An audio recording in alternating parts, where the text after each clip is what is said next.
हम लोग सिर्फ इस बात की परवाह करते हैं कि क्या हम कुछ समाज के लिए कर पा रहे हैं या नहीं कर पा रहे हैं। फिर दूसरी बात, जो हम कर रहे हैं क्या उसकी समाज को जरूरत है या नहीं है। बस ये दो बातों की चर्चा करते हैं। इसके अलावा SC/ST एक्ट में किसी मनुवादी के खिलाफ जब मुकदमा दर्ज करा दिया तो क्या वो शांत हो गया? आपको इंस्टेंट रिलीफ मिला, जो भी आपके लिए रेमेडी है वो आपको मिल गई, लेकिन वो इंस्टेंट रिलीफ है, परमानेंट रिलीफ नहीं है। और बुद्ध किसी बात करते हैं, बुद्ध बात करते हैं परमानेंट रिलीफ की। आपको अगर याद हो तो अंगुलीमाल डाकू जो है उसको क्या करा बुद्ध ने? इंस्टेंट रिलीफ क्या था कि बहुत बड़ी सेना लेकर जो है राजा प्रसेनजी को भेजते वहां पर और उसको गिरफ्तार करवा लेते या उसकी हत्या करवा लेते, तो लोगों को जो है इंस्टेंट रिलीफ मिल जाता। लेकिन बुद्ध जानते थे कि ये जो है इंस्टेंट रिलीफ जो है परमानेंट रिलीफ पूर्ण है। बुद्ध का धर्म जो है कि हमें जन्म से लेकर मृत्यु तक सब कुछ खोल बताया है कि क्या चल रहा है, इस संसार का निर्माण कैसे हो रहा है, हमारा निर्माण कैसे हो रहा है, हमें हमारा उद्देश्य क्या है। किसी से पूछूं कि इस जीवन का उद्देश्य क्या है, किसी को मालूम है? आदमी जन्म क्यों लेता है? कोई भी प्राणी जन्म। सुमन जी तो पिछले 11 महीने से लगातार जुड़ रही हैं और उनसे जान सकते हैं आप जो कितना उन्होंने जो अध्ययन किया है और कितना कुछ याद कर लिया उन्होंने जो है। धम्पद कितने पद आपको याद है? 10 पद उनको धम्पद के याद है। जरा कुछ सुनाइए ना, यहाँ पर आइए। कोची मन अवधि मन अजय मन आसी में ये चैतन्य उपनयंती वैरम तय सुख सन्न सम्मति न ही वेरे निवेरानी सम्मति दे कुदाचने एवरेंच सम्मति ऐसो धम्मो सनंतनो परिचय न विजानंती मैं मेथे यमामसे ये च तथ्य विजानंती ततो सम्मति मेदगा सुभानुपसिंग वेरंतं इंद्रियसु असंगतं भोजन मही च अमतयु कुसितं हीन वीर्यं तंग विन पसति मारो बातो। मैं उससे ईर्ष्या करूंगा तो उसका रिजल्ट क्या होगा? उसका रिजल्ट ये होगा कि मैं उसके पीछे बढ़ा रहूंगा, अपना काम छोड़ दूंगा। उसका रिजल्ट ये होगा कि उसका नुकसान कर दूंगा, चाहे वो समाज के लिए कितना अच्छा काम कर सकता हो। अगर वो समाज के लिए अच्छा काम कर सकता था और मैं उसका नुकसान कर रहा हूँ तो समाज का काम रह गया। और मेरा उद्देश्य क्या है? मेरा उद्देश्य है समाज का काम करना। मैं भी समाज का काम कर रहा हूँ, तुम भी समाज का काम कर रहे हो, तो होना तो ये चाहिए कि जो ईर्ष्या हमारे बीच में आ रही है और मुझे पता भी लग गया है कि ईर्ष्या मेरे भी मन में आ रही है, तो मैं उसको जो है शांत करने का काम करूं और चाहे मन करे ना करे लेकिन उसके साथ खड़ा हो जाऊं।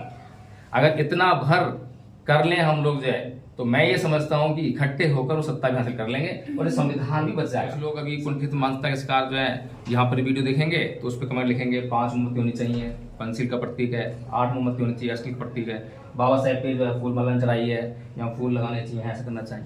ये सब नियम किसने बनाए हैं? बुद्ध ने तो दिए नहीं है। कुछ लोग बोलते हैं कि शादी विवाह जो है इस तरह करना चाहिए, कोई नियम बुद्ध ने नहीं दिया है। बुद्ध जो है नियमों में मनुष्य को बांधते ही नहीं है। बुद्ध तो जो है स्वतंत्र करते हैं, मुक्त करने के लिए है, हर बंधन से मुक्त करते हैं। वो बंधन में कैसे बांध सकते हैं? आज ये जो ओबीसी समाज जो आज हिंदू है, यही ओबीसी समाज कभी जो है बौद्ध हुआ करता था। और जब ये ओबीसी समाज बौद्ध था तो ये जो राष्ट्र है ये बौद्ध राष्ट्र था। और वही ओबीसी समाज आज हिंदू है तो आज वो जो है ये जो राष्ट्र आपको जो है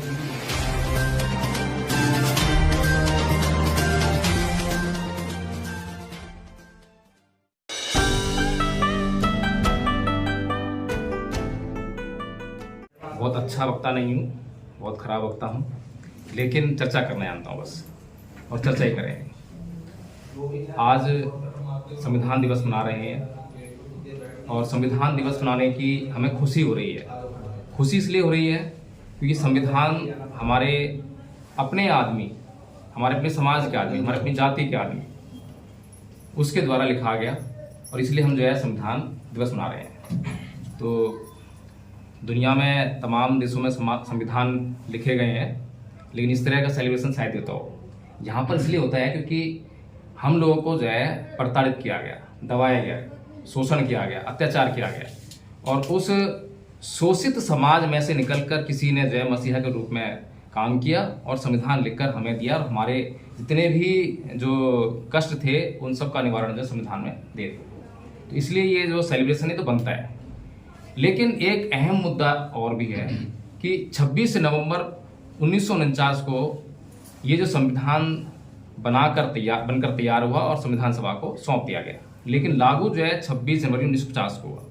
अब इंटरनेशनल लेवल पर जो पहचान बनती है वो 26 नवंबर 1949 की नहीं बनती है, वो बनती है 26 जनवरी 1950 की। तो बाबा साहेब का नाम जो कि इंटरनेशनल लेवल पे होना चाहिए, आज कहीं ना कहीं हम ये कहें कि हमें एक झुंझुना पकड़ा दिया है। उनको 26 नवंबर हम सेलिब्रेट करते हैं, शायद किसी को तकलीफ नहीं है इस देश में। इस देश के मनुवादी लोगों को बिल्कुल तकलीफ नहीं है कि भाई ये तो दलितों का दिन है, इस देश में 26 नवंबर 1949 का दिन था, आज 26 नवंबर को सेलिब्रेट कर रहे हैं। तो ये सेलिब्रेशन अगर कोई करता है इस देश में तो सिर्फ और सिर्फ बहुजन समाज करता है। मुझे कहने में कोई गुरेज नहीं है। गलत कह रहा हूँ, सही कह रहा हूँ? और बहुजन समाज में भी बहुत छोटा तबका जो जाग गया है, जो जागरूक हो गया है, जो समझता है, जो संघर्ष कर रहा है। तो इस तरह से हमने परम पूज्य बाबा साहब डॉक्टर भीमराव अम्बेडकर को कहने सीमित कर दिया है। तो मेरा एक विचार है कि 26 नवंबर से ये प्रोग्राम जो है स्टार्ट होना चाहिए और 26 जनवरी को जो है ये चरम पर होना चाहिए। उस दिन इतने बड़े लेवल पे प्रोग्राम हो ताकि जो है, क्योंकि उस दिन जो है सारी मीडिया और पूरी दुनिया से जो है हमारे जो क्या नाम है अतिथि भी इस सेलिब्रेशन में आते हैं। पूरी दुनिया नजर उस दिन पे होती है। तो ये तो हो गई संविधान दिवस पे बात जो है संविधान के अंतर्गत, और संविधान के अंदर जो हक अधिकार हैं उन पर तमाम वक्ताओं ने रोशनी डाल दी है। एक कहानी है छोटी सी कि एक बार एक बुढ़िया की सुई खो गई और वो खंबे के नीचे, खंबे में बल्ब लगा हुआ था और उसमें रोशनी हो रही थी, वहां पर जो है वो अपनी जो सुई है वो ढूंढने लगी। एक आदमी भी आके उसकी हेल्प करने लगा, ढूंढने लगा वहां पर जो है। बहुत देर हो गई, सुई नहीं मिली। तो उसने पूछा कि अरे माई, तेरी सुई तुझे पता है कि यहीं खोई थी? कहना भैया सुई तो खैर कुटिया में खोई थी, यहाँ रोशनी हुई इसलिए ढूंढ रही। तो वो हालत हमारे समाज के हैं कि जहां पर समस्या है वहां पर समस्या को नहीं ढूंढते हैं, उसका निदान वहां ढूंढते हैं, कहीं और ढूंढते हैं। परम पूज्य बाबा साहब डॉक्टर भीमराव अम्बेडकर ने अपनी मृत्यु से मात्र 2 महीने पहले बौद्ध धर्म स्वीकार किया। ये सब हम सभी जानते हैं। अब सोचने वाली बात यह है कि बौद्ध धर्म खाली एक नाम का परिवर्तन करने के लिए बाबा साहब ने अडॉप्ट किया था उसको, या कुछ गुण भी था, या कुछ उसका काम भी था? क्या समाज के लिए कुछ उसका ऐसा महत्व था कि वो वास्तव में एक यूजफुल वर्क था बाबा साहब का? कभी किसी ने सोचा है क्या? अधिकतर लोग जो धर्म परिवर्तन करते हैं और धर्म परिवर्तन के नाम पे होता ये है कि नाम का परिवर्तन कर लेते हैं। पहले मैं हिंदू था, बौद्ध बन गया। पहले मेरे नाम के आगे कुछ लगता था, अब मेरे नाम के लग गया अविनाश बौद्ध, नीलम बौद्ध, जयभीम प्रकाश बौद्ध। उसके बाद क्या और क्या परिवर्तन होता है? पहले मैं आता था मंदिरों में, अब जाता हूँ बुद्ध विहार में। इतना परिवर्तन। लेकिन क्या वास्तव में इसी परिवर्तन के लिए परम पूज्य बाबा साहब डॉक्टर भीमराव अम्बेडकर ने धर्म परिवर्तन किया था? ये सोचने वाली बात। अभी हम कह रहे हैं कि संविधान हमारा खतरे में है। कैसे खतरे में पड़ गया? कौन उसके जिम्मेदार है? परम पूज्य बाबा साहब डॉक्टर भीमराव अम्बेडकर की राइटिंग एंड स्पीचेस की बात अभी दीपक राज जी कर रहे थे और उन्होंने साफ साफ कहा कि हमें पढ़ना चाहिए।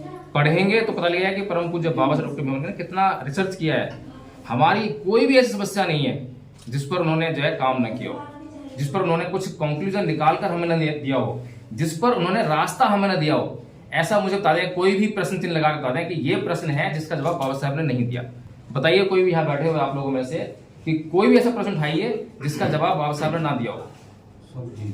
चाहे आज आप संविधान रक्षा की बात कर रहे हैं, चाहे सत्ता में आने की बात कर रहे हैं, सब पे बात कर चुके हैं। लेकिन समस्या सिर्फ इतनी है कि हम वही जो बूढ़ी माई है उसकी तरह जो है सुई जो है वहां ढूंढ रहे हैं जहां रोशनी है, जहां खोई है वहां ढूंढ रहे है नहीं। तो अब 2 बातें हैं, तो संविधान चाहना है, दूसरा सत्ता में आना है। तो समस्या क्या है और समस्या का निदान क्या है? परम पूज्य बाबा साहब अम्बेडकर जो है अपनी राइटिंग एंड स्पीचेस, खास तौर से अगर आप पढ़ेंगे क्रांति प्रतिक्रांति, ये पुस्तक जिन साथी के पास होगी, जिन्होंने पढ़ी होगी उन्हें पता होगा उनको जो है, तो उसमें साफ साफ लिखते हैं कि इस देश में 2 संस्कृतियों के बीच में युद्ध चल रहा है, बहुत लंबा युद्ध है। वो 2 संस्कृति कौन सी है? एक है श्रमणवाद और एक है ब्राह्मणवाद। ब्राह्मणवाद जो कि शोषण और अत्याचार का प्रतीक, और उसने शोषण अत्याचार करके समाज में जो है इतना नुकसान कर रखा था, जिस नुकसान की भरपाई और उससे उबारने का काम जो है तथागत बुद्ध ने किया। अपने जो सिद्धांत उन्होंने जो इवोल्यूट किए थे उनको प्रचार प्रसार करके जो है, अब जो उन्होंने भरपाई की उसकी जो है जो नुकसान की और जो समाज में समानता स्थापित की, लोगों को जो है इतना आराम दे दिया, तो उसके बाद जो है वो क्रांति थी, वो जो है तथागत बुद्ध की क्रांति थी, जो उन्होंने काम किया, जो उस व्यवस्था को उलट दिया, जो असमानता थी उसको समानता में चेंज कर दिया, जहां पर जो शोषण अत्याचार था वहां उससे निजात दिला दी। तो उसके बाद जो है कुछ लंबे समय के बाद फिर उन शोषणकारी शक्तियों को मौका मिला और उन्होंने जो मौका पाकर जो है फिर प्रतिक्रांति की। अब प्रतिक्रांति के फलस्वरूप उसको जो है आज हम भुगत रहे हैं। तो अगर 2 संस्कृति के बीच में युद्ध है तो परम पूज्य बाबा अम्बेडकर कहते हैं कि हमें इस सांस्कृतिक युद्ध में विजेता होना पड़ेगा। जब तक हम इस सांस्कृतिक युद्ध में विजेता नहीं होते हैं तब तक हमारी जो समस्याएं हैं उनका निदान नहीं हो सकता। 1956 में धर्म परिवर्तन करने से पहले उन्होंने जब तमाम तरह का अध्ययन किया, जितने भी धर्म है उनका अध्ययन किया, बहुत सोचार किया और बचपन से ही उनके ऊपर बौद्ध धर्म का प्रभाव था, सिद्धांतों का प्रभाव था। लेकिन जब उन्होंने धर्म परिवर्तन किया तो उसके पीछे मेन वजह ये नहीं थी कि मुझे कुछ करना है, वो सब कुछ कर चुके थे। 1950 में संविधान लागू हो गया था और हिंदू कोड बिल भी उन्होंने लिया था, तमाम राइटिंग स्पीच उनकी कंप्लीट थी। इतना महानतम काम जो उन्होंने किए थे वो बिना धर्म परिवर्तन के ही किए थे। वो खुद बोधिसत्व थे। बुद्ध के धम्म के जो गुण थे वो उनके अंदर समाहित थे ऑलरेडी, और उनको वो अपने जीवन में जो है उस पर चलकर जो है उन्होंने इतने महानतम कार्य कर सके जो है। तो परम पूज्य बाबा साहेब डॉक्टर भीमराव अम्बेडकर कहते हैं कि हमें सांस्कृतिक युद्ध में विजेता होना पड़ेगा। तो उसके मायने क्या है? आज अगर भारत की जनसंख्या का थोड़ा सा हम विवरण देखना चाहें तो उसमें जो बहुसंख्यक हैं वे कौन लोग हैं जिनके कारण आज यहाँ की सरकार जो है वो ये कहने के लिए तैयार हो गई है या कहने का साहस कर पा रही है कि आज संविधान को बदल देना चाहिए। फिर वो ये भी कहने का साहस कर लेते हैं कि इस देश को हिंदू राष्ट्र घोषित कर देना चाहिए। ये दोनों बातें आपके बीच चल रही हैं। वो जनसंख्या जो है, जनसंख्या का बल जो है वो उनके पीछे कहीं ना कहीं है, जिसके आधार पर वो ये कहने की साहस जो कर पा रहे हैं। तो वो कौन सा बल है? हमारे पास जो है 85% और 15% का जो रेशो है वो साइमन और कंसर्न ने दिया, बहुजन समाज बनाने का दिया।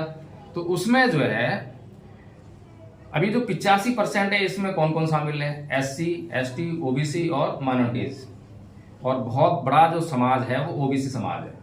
आज ये जो OBC समाज जो आज हिंदू है, यही OBC समाज कभी जो है बौद्ध हुआ करता था। और जब ये OBC समाज बौद्ध था तो ये जो राष्ट्र है ये बौद्ध राष्ट्र था, और वही OBC समाज आज हिंदू है तो आज वो जो है ये जो राष्ट्र आपको जो है हिंदू दिखाई देता है, और आज हिंदू राष्ट्र की संकल्पना को ये कहने का जो है साहस कर पाते हैं। तो कहने का मतलब सिर्फ इतना ही है कि हमें जिस बात की सख्त से सख्त जरूरत है, हमें जरूरत है सांस्कृतिक परिवर्तन की। धर्म परिवर्तन का मामला जो है सांस्कृतिक परिवर्तन होना चाहिए, ये हमने कभी समझने का प्रयास शायद ही किया हो। अभी जो हम लोग पहले हिंदू थे, हम सभी लगभग हिंदू रहे होंगे, तो हिंदू रहते हुए जो जो हमारे अंदर कमियां थी, चित्त में जो बीमारियां थी, क्या बौद्ध होने के बाद वो चित्त की जो बीमारियां हैं उनमें कुछ परिवर्तन हुआ या वैसी वैसी बनी हुई हैं? उदाहरण के लिए जब मैं हिंदू था तो मैं बहुत गुस्सा करता था, बहुत क्रोधी था। क्या बौद्ध बनने के बाद उसमें कुछ परिवर्तन आया? कुछ आया क्या? काम, क्रोध, मोह, लोभ, द्वेष, तृष्णा, ईर्ष्या से मैं जल रहा था, है? तमाम विकार मेरे भीतर थे हिंदू रहते हुए। क्या बौद्ध बनने के बाद मैंने उन विकारों पर काम करना शुरू किया? क्या नहीं शुरू किया। अगर मैं कुछ अपने चित्त में परिवर्तन कर ही नहीं रहा हूँ और मैं मंदिर जगह बुद्ध विहार में जाकर रोज धूप जमा रहा हूँ, रोज फूल चढ़ा रहा हूँ, फूल माला चढ़ा रहा हूँ, तमाम तरह के नियमों का पालन कर रहा हूँ, क्या फायदा उसका? अभी यहाँ पर जो है 4 मोमबत्ती लाई हुई है। कुछ लोग अभी कुंठित मानसिकता के शिकार जो है यहाँ पर वीडियो देखेंगे तो उस पर कमेंट लिखेंगे 5 मोमबत्ती होनी चाहिए, पंचशील का प्रतीक है, 8 मोमबत्ती होनी चाहिए, अष्टकील प्रतीक है, बाबा साहेब पे जो है फूल माला चढ़ाई है, यहाँ फूल लगाने चाहिए, ऐसा करना चाहिए। ये सब नियम किसने बनाए हैं? बुद्ध ने तो दिए नहीं है। कुछ लोग बोलते हैं कि शादी विवाह जो है इस तरह करना चाहिए, कोई नियम बुद्ध ने नहीं दिया है। बुद्ध जो है नियमों में मनुष्य को बांधते ही नहीं है। बुद्ध तो जो है स्वतंत्र करते हैं, मुक्त करने के लिए है, हर बंधन से मुक्त करते हैं। वो बंधन में कैसे बांध सकते हैं? लेकिन हम समझ ही नहीं पा रहे हैं कि हमारी समस्या क्या है। हमारी असली समस्या है सांस्कृतिक परिवर्तन की, और हमारे इस सांस्कृतिक परिवर्तन ना होने के कारण जो है हम आपस में ही एक दूसरे से ईर्ष्या करते हैं, कलह करते हैं, एक दूसरे से कंपटीशन करते हैं। आज देखें तो बहुजन समाज के पास जो है क्या बौद्धिक क्षमता नहीं है क्या? अगर हम जो देखें मतलब जो बौद्धिक स्तर पे हमारे पास जो है डॉक्टर लक्ष्मण यादव हैं, किस रूप में आते हैं? बहुत क्षमता है ना, प्रोफेसर है, PhD कर रखी है, रतन लाल जी है? और मतलब तमाम नाम गिने जाएं, ऋतु है, और क्या नाम है, इंदु चौधरी जी हैं, बहुत बड़े नाम गिने जा सकते हैं जो कि बौद्धिक स्तर उनका कम नहीं है। PhD की है तो बौद्धिक स्तर ऊंचा ही तो है। लेकिन समस्या क्या है? ये इकट्ठा क्यों नहीं हो पाते? अभी जंतर मंतर से आ रहे हैं हम लोग जो है, जंतर मंतर पर जो है अभिषेक जाटव जो है एक अभियान चला रहा है, वो है कि इकट्ठा होने का, कि सारे नेताओं को इकट्ठा होना चाहिए। ये तो वही बात हुई भगवान बुद्ध ने जो है वो बताया कि धम्म क्या है, कि सब पापस्य अकरण कुशल सुपसमता सत्य प्रदोपन एतम बुद्धा संहासन, कि सभी प्रकार के पापों का न करना, सभी प्रकार के पुण्य कर्मों करना, और अच्छे और बुरे कर्मों के बीच के भेद को जानने के लिए अच्छे और सच्चे चित्त का निर्माण करना, यही धर्म है। अब ये बात हम में से कौन नहीं जानता? सब जानते हैं पाप नहीं करना चाहिए। किसी बच्चे से पूछने बोले अच्छे काम करने चाहिए, बुरे नहीं करने चाहिए, वो भी ये बोल देगा। लेकिन समस्या ये है कि अच्छे काम करने के लिए चित्त का निर्माण कैसे हो। बुद्ध में और तमाम संतों में बड़ा फर्क है। गुरु नानक देव, कबीर देव, कबीर साहब, रवि क्या नाम है, बहुत सारे संत आए। सभी संतों ने हमें जो है अच्छी अच्छी बातें बताई। बोले कि भाई आपको जो है नशा पान नहीं करना चाहिए, चोरी नहीं करनी चाहिए, झूठ नहीं बोलना चाहिए। पंसील करते ना हम जो है, पंसील में भी करा हमने जो यही बोला है। लेकिन इसका आचरण हम कर पाए, वो मानसिक स्थिति को कैसे तैयार करें। ये जो सारे नेता जो हमारे आकर जो है मंच पर आते हैं और हमारा दुख रोते हैं कि बहुजन समाज का सबसे बड़ा हितैषी मैं ही हूँ, मुझसे बड़ा हितैषी कोई नहीं है, लेकिन तुम भी हितैषी हो, वो भी हितैषी है, वो भी हितैषी है, तुम भाई फिर सत्ता से दूर कैसे हो? है? अगर तुम सारे लोग इकट्ठे होकर मिल जाओ, तो अगर मान लो हमारे समाज को नुकसान कर रहा है, आरोप लगाते हैं कि बीएसपी जो है क्या नाम है, वोट कहते हैं सोटिकर जो है बेचती है, ये करती है, वो करती है, ठीक है। तुमने दूसरा बनाया कोई प्लेटफॉर्म जो है, तुम्हारे प्लेटफॉर्म दूसरा नहीं बना, तुम्हारे कई प्लेटफॉर्म बन गए, तुम्हारा अलग है, तुम्हारा अलग है, तुम्हारा अलग है। तो तुम्हारे प्लेटफॉर्म अलग क्यों है, इकट्ठे क्यों नहीं हो पा रहे हो? कारण वही है कि तुम लोगों ने जो है अब तक बाबा साहेब डॉक्टर भीमराव अम्बेडकर पढ़ाई नहीं है, बुद्ध धर्म की तरफ तुम्हारा ध्यान ही नहीं गया है। कोई जो है अपने आप को सिख कहता है, कोई मुसलमान कहता है, कुछ भी कहिए, लेकिन कम से कम बौद्ध धर्म के जो गुण हैं, बुद्ध ने कभी किसी को बौद्ध बनने तो कहा नहीं है। कभी किसी ने सुना है कि बुद्ध ने किसी को बौद्ध बनाया हो? बुद्ध ने कभी किसी को बौद्ध नहीं बनाया। बौद्ध होना मतलब एक समुदाय को इकट्ठा कर देना। जैसे ही समुदाय बनेगा, दूसरा समुदाय जो उसके हित हैं, ये समुदाय के हित हैं, आपस में टकराव होगा। बुद्ध ने तो केवल यही कहा है कि अपने चित्त में अगर कुछ विकार हैं तो उनको निकाल बाहर करो, उनको शुद्ध करो। चित्त की शुद्धि ही आपकी मुक्ति का मार्ग है, इतना भर कहा है। अब बताइए इस बात को किस पे लागू करें, किस पे ना लागू करें? मुसलमानों को छोड़ दें, सिख को छोड़ दें, ईसाई को छोड़ दें, कोई छोड़ा है क्या? बताओ, किसी जरूरत नहीं है। बुद्ध का धम्म एकमात्र ऐसा धम्म है जो सार्वजनीन है, सर्वकालिक है, सार्वभौमिक है, वो किसी में भेद नहीं करता।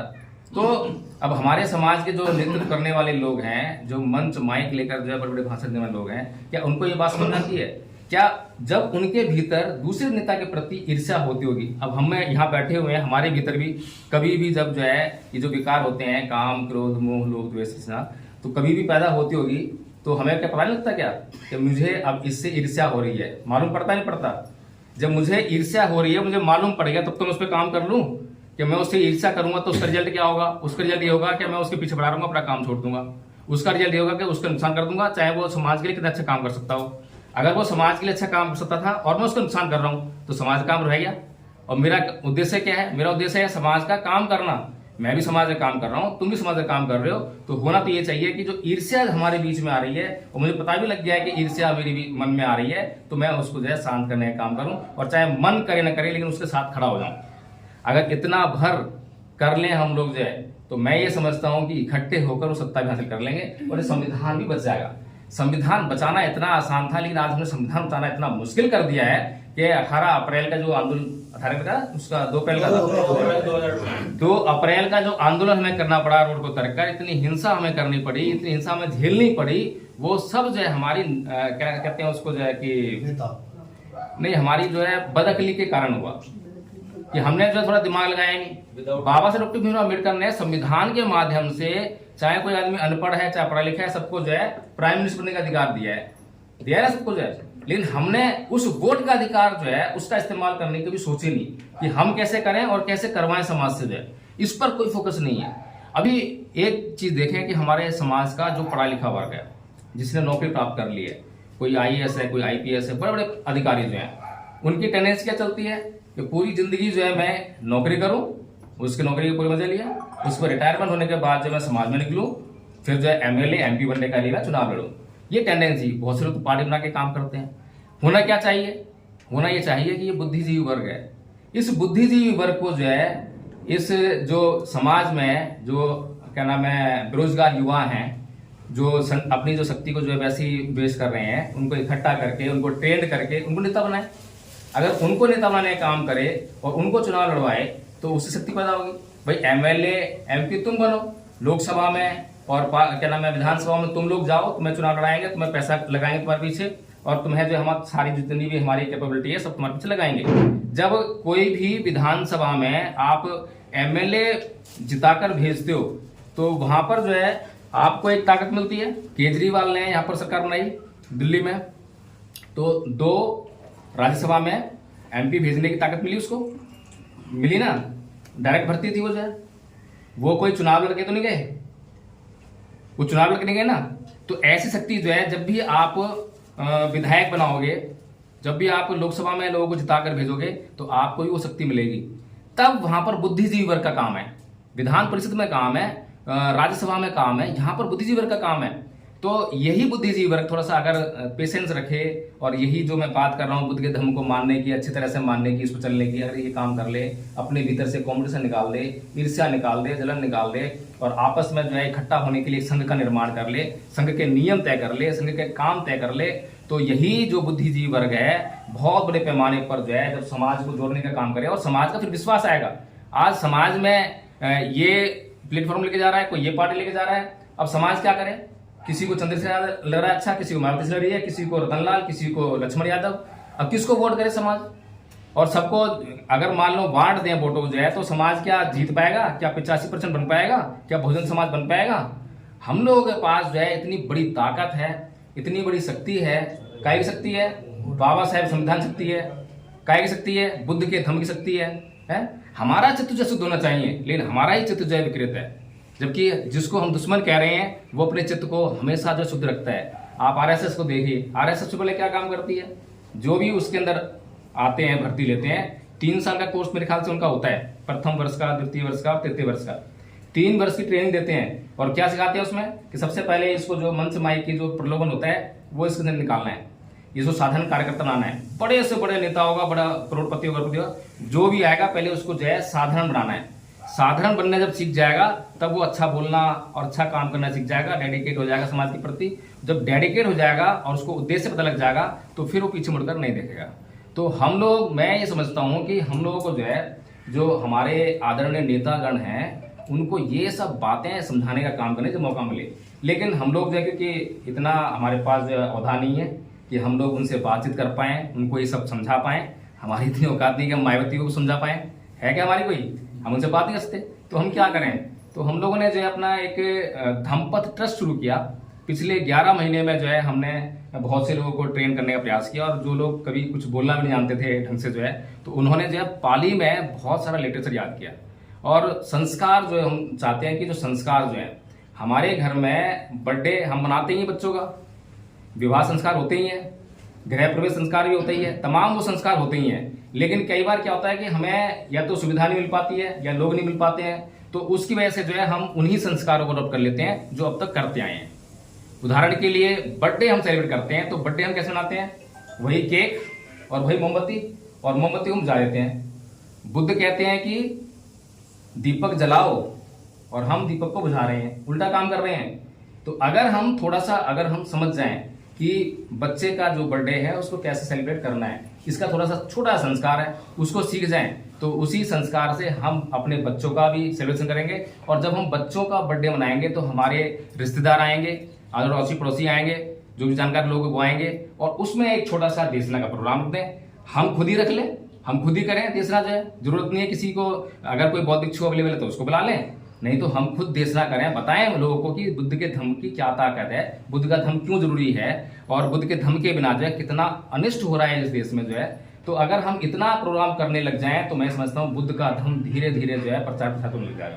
तो यही कार्य हम लोगों ने पिछले 11 महीने में किया है कि हम लोगों ने जो है लगातार लोगों को, जो भी हमसे जुड़े हैं, उसमें प्रथम वर्ष, द्वितीय वर्ष और तृतीय वर्ष, 3 वर्ष का हमने भी सिलेबस तैयार किया है। और प्रथम वर्ष का सिलेबस जो है वही जो आज हमने किया है, ये प्रथम वर्ष सिलेबस है। वंदना करना सिंपल, वंदना साथ में जो धम्मपद के 5 पद याद करा रखे हैं, वो अपना उसके आधार पे जो है आधा घंटे की 1 घंटे की देशना कर सकता है, कोई भी आदमी बता सकता है कि धम्म क्या है। उसके बाद जो है जो द्वितीय वर्ष का जो कोर्स है वो संस्कार का है, यानी कि जितने भी हमारे जीवन संस्कार होते हैं उनको जो है हम जान जाएं कि कैसे उनको करवाना है। तो हमारे पास संस्कारकर्ता पैदा हो जाएंगे।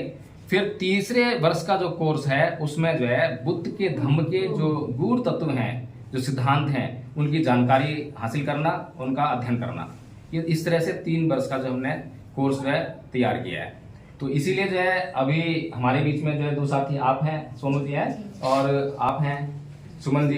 तो सुमन जी तो पिछले 11 महीने से लगातार जुड़ रही हैं और उनसे जान सकते हैं आप जो कितना उन्होंने जो अध्ययन किया है और कितना कुछ याद कर लिया उन्होंने। जो है धम्पद कितने पद आपको याद है?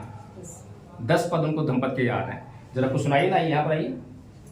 मनोपुगमा दम्मा मनो सेठा मनोमया मनसा जय पसनेन पदुठैन वास्ति वा करोति वा ततो न दुखम नवेति अवैतम। मन सभी प्रवृत्ति का अगुआ और मन ही उनका प्रदान है। सभी मन से उत्पन्न होती है। यदि कोई बुरे मन से कार्य करता है तो दुख उसका उसी प्रकार पीछा करता है, जैसे गाड़ी खींचने बैल पैरों का। अकोची मन अवधि मन अजय मन आसी में ये चैतन्य उपनयंती वैरम तय सुख सन्न सम्मति न ही वेरे निवेरानी सम्मति दे कुदाचने एवरेंच सम्मति ऐसो धम्मो सनंतनो परिचय न विजानन्ति मय मेथे यमामसे ये च तथ्य विजानन्ति ततो सम्मति वेदगा।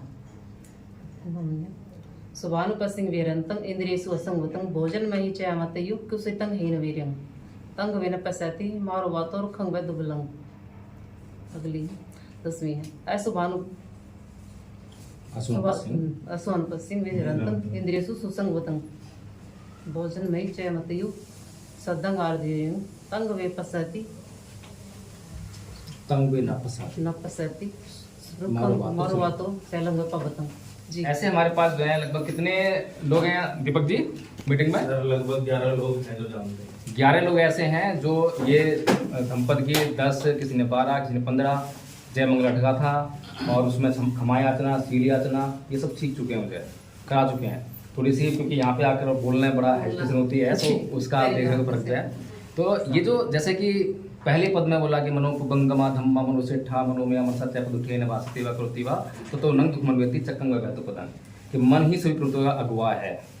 आज मन पर कितनी बड़ी रिसर्च हुई है। अभी आप लोगों ने एक मूवी देखी होगी, द सीक्रेट मूवी है।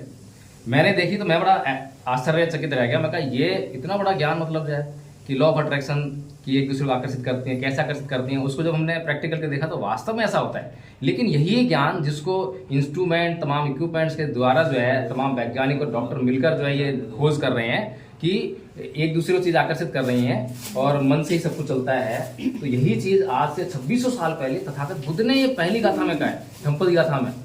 और बुद्ध ने कैसे किया, कैसे कहा है, वो कौन सा ज्ञान था, वो कौन सा तरीका था। तो हमें वो तरीका जो है, जिस तरीके से बुद्ध ने प्रज्ञा को हासिल करके इस संसार को सुखमय बनाने का काम किया, तमाम जो भी व्यक्ति, कोई भी व्यक्ति, अब हम लोग जो है मोटे मोटे तौर पर जो है वंदना कर ली हमने, वंदना में 5 सील पढ़ लिए, लेकिन 5 सील हम जो है फॉलो कर लिए तो कर लिए, नहीं करे तो नहीं करे, उसके बाद कुछ नहीं है।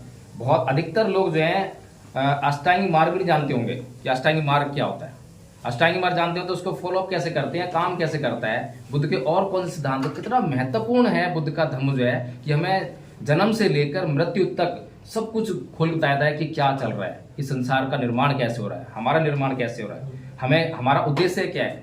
किसी से पूछूं कि इस जीवन का उद्देश्य क्या है, किसी को मालूम है? आदमी जन्म क्यों लेता है, कोई भी प्राणी जन्म क्यों लेता है, उद्देश्य क्या है? मैंने यही प्रश्न किया था। मैं बाई बर्थ बुद्धिस्ट हूँ, मेरे पिताजी ने बुद्धिज्म अपनाया था और हमारे यहाँ भी एक संस्था थी बौद्ध मैत्री संघ करके जो है, तो वे लोग बहुत एक्टिविटीज करते थे। तो उनसे मैंने यही प्रश्न किया कि साहब मुझे एक प्रश्न तंग कर रहा है। वो प्रश्न ये है कि हम जन्म क्यों लेते हैं? जन्म लेते हैं, स्ट्रगल शुरू आता है, बड़े होते हैं, बड़े होते होते हमारे को बहुत स्ट्रगल करना पड़ता है, पढ़ाई लिखाई करनी पड़ती है, इतनी अध्ययन करना पड़ता है, फिर नौकरी हासिल कर ली, फिर नौकरी करते हैं पूरी जिंदगी, फिर मर जाते हैं। क्या मरने के लिए हमने जो है जन्म लिया था? तो समझ में नहीं आ रहा कुछ जो है। तो मैंने पूछा तो कोई जवाब नहीं था। जब हमारे पास किसी प्रश्न का जवाब नहीं होता तो सामने से जो है थोड़ा सा विश्वास कम रहता है। अब बुद्ध जो है इस बात का प्रश्न का आपको उत्तर देते हैं, लेकिन बुद्ध जो उत्तर देते हैं वही जान पाएगा जो अध्ययन करेगा। अध्ययन से हमारा कोई नाता नहीं है। बुद्ध और उनका धम्म परम पूज्य बाबा साहब डॉक्टर भीमराव अम्बेडकर ने बड़ी मेहनत के द्वारा तैयार किया। हम में से कितने लोग हैं जिन्होंने उसका एक बार अध्ययन कर लिया है? एक बार बताएं जरा, एक बार अध्ययन कर लिया पूरी किताब का? कोई है हम में से? सर मेरी खत्म होने वाली है। हाँ, खत्म वाली है। आप तो छापने कर रहे हैं कल से, वही अध्ययन है ना। हाँ, चलो आधी का कितने कर लिया, आधी पुस्तक का अध्ययन कर लिया हो, कुछ का हो गया सर, पर 2 बार हो गया आदि का, पहले भी किया हुआ है। तो कहने का मतलब ये है कि हम खाली नाम लेने से, अभी हम संविधान के खूब गुणगान कर रहे हैं, बाबा साहब का खूब गुणगान कर रहे हैं, कुछ फायदा होने वाला नहीं है। संविधान के अंदर जो मूल अधिकार लिखे हुए हैं उनकी जानकारी हमें नहीं होगी तो हम अपने अधिकार मांगेंगे कैसे? हैं? हमारे पास जो 51A(H) में क्या लिखा हुआ है, साइंटिफिक टेम्परामेंट की बात लिखी हुई है, सुप्रीम कोर्ट जाके आज का केस दायर करेंगे। संविधान को पढ़ने के बाद पता लग पाएगा। इस तरह से बुद्ध का धम्म है, गुणकारी है। बाबा साहेब ने केवल इसलिए इस धर्म को परिवर्तित नहीं किया था, परिवर्तन नहीं किया धर्म का जो है कि खाली मैं अपने लोगों को बौद्ध बना दूं, और उसके बाद बाबा साहेब जानते थे कि मेरे लोग जिस दिन बुद्ध के धम्म का अध्ययन करने लगे उनके सारे दुख दूर हो जाएंगे। बहुत से लोग बोलते हैं कि संविधान जो है हमारे लिए सर्वोपरि है, सब कुछ है। मैं कहता हूं कि विनय बुद्ध का धम्म उससे भी ऊपर है। आपको जो संविधान है, संविधान के द्वारा जो कानून है वो क्या काम करते हैं, वो आपको जो है इंस्टेंट रिलीफ देते हैं। आपको किसी ने भी गाली दी, अत्याचार हुआ, मारपीट करी, आपका सर फोड़ दिया, तो आप तुरंत पुलिस में जाकर जो प्रोटेक्शन ले सकते हैं। ये एक इंस्टेंट रिलीफ है, लेकिन ये कोई परमानेंट रिलीफ नहीं है। आपने SC/ST एक्ट में किसी मनुवादी के खिलाफ जो मुकदमा दर्ज करा दिया तो क्या वो शांत हो गया? आपको इंस्टेंट रिलीफ मिला, जो भी आपके लिए रेमेडी है वो आपको मिल गई, लेकिन वो इंस्टेंट रिलीफ है, परमानेंट रिलीफ नहीं है। और बुद्ध किसी बात करते हैं, बुद्ध बात करते हैं परमानेंट रिलीफ की। आपको अगर याद हो तो अंगुलीमाल डाकू जो है उसको क्या करा बुद्ध ने? इंस्टेंट रिलीफ क्या था कि बहुत बड़ी सेना लेकर जो है राजा प्रसिद्धि को भेजते वहां पर और उसको गिरफ्तार करवा लेते या उसकी हत्या करवा लेते, तो लोगों को जो है इंस्टेंट रिलीफ मिल जाता। लेकिन बुद्ध जानते थे कि ये जो है इंस्टेंट रिलीफ जो है परमानेंट रिलीफ नहीं है, लोगों को परमानेंट रिलीफ देना है। तो बुद्ध ने क्या करा? बुद्ध निहत्थे जो है जंगल में प्रवेश करते हैं, कोई सेना नहीं है, कोई हथियार नहीं है, बिल्कुल निर्भीक, और उस अंगुलीमाल डाकू को जो है अपने पीछे पालतू पशु की तरह बनाकर ले आते हैं और समाज में लाकर क्या बनाते हैं? भिक्खु बना देते हैं। और वही भिक्खु जो समाज का नुकसान कर रहा था, अब वही भिक्खु जो है समाज का कल्याण करने लगा और एक अरहत भिक्खु बन गया।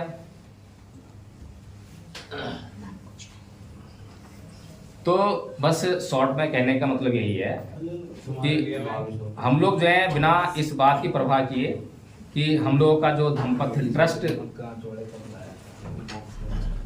बड़ा है, छोटा है, अच्छा है, बुरा है, कैसा नहीं है, हम लोग इसी परवाह नहीं करते हैं। कभी भी हम जो है फंड की परवाह नहीं करते हैं। हम लोग सिर्फ इस बात की परवाह करते हैं कि क्या हम कुछ समाज के लिए कर पा रहे हैं या नहीं कर पा रहे हैं। फिर दूसरी बात, जो हम कर रहे हैं क्या उसकी समाज को जरूरत है या नहीं है। बस ये 2 बातों की चर्चा करते हैं, इसके अलावा हम किसी बात नहीं करते। और रोज सुबह 5:30 बजे से लेकर 6:30 बजे तक और रोज शाम को 8:30 बजे से 10 बजे तक गूगल मीट पे जो है हम लोग चर्चा करते हैं। वहां पर हर तरह की चर्चा उपलब्ध है। जो भी ज्ञान आपके पास है आप भी बताओगे, मेरे पास है मैं बताऊंगा। कोई ये क्लेम नहीं करता कि मैं सर्वोपरि हूँ, मैं सबसे ज्यादा जानता हूँ, कोई क्लेम नहीं है। सभी लोग एक दूसरे का आदर सम्मान करते हुए और इन बातों को अपने जो भी समस्याएं हैं, धर्म के तत्व जो समझ में नहीं आ रहे हैं वो, या कोई और समस्याएं जीवन में व्यवहारिक समस्याएं, आपको एक उदाहरण देता हूं मैं। अभी सुमन जी ने आपको एक गाथा सुनाई थी, अकोछी मंग अवधि मंग अजीनी मंग अहासी में ये चतंग पनहंती बेरंग तेसंग न संपत्ति। ये गाथा बहुत महत्वपूर्ण है। यानी उसने मुझे लूट लिया, उसने मुझे गाली दे दी, उसने मुझे मारा, उसने मुझे जीत लिया, जो इस प्रकार की बातों को अपने मन में रखते हैं उनका वैर कभी शांत नहीं होता।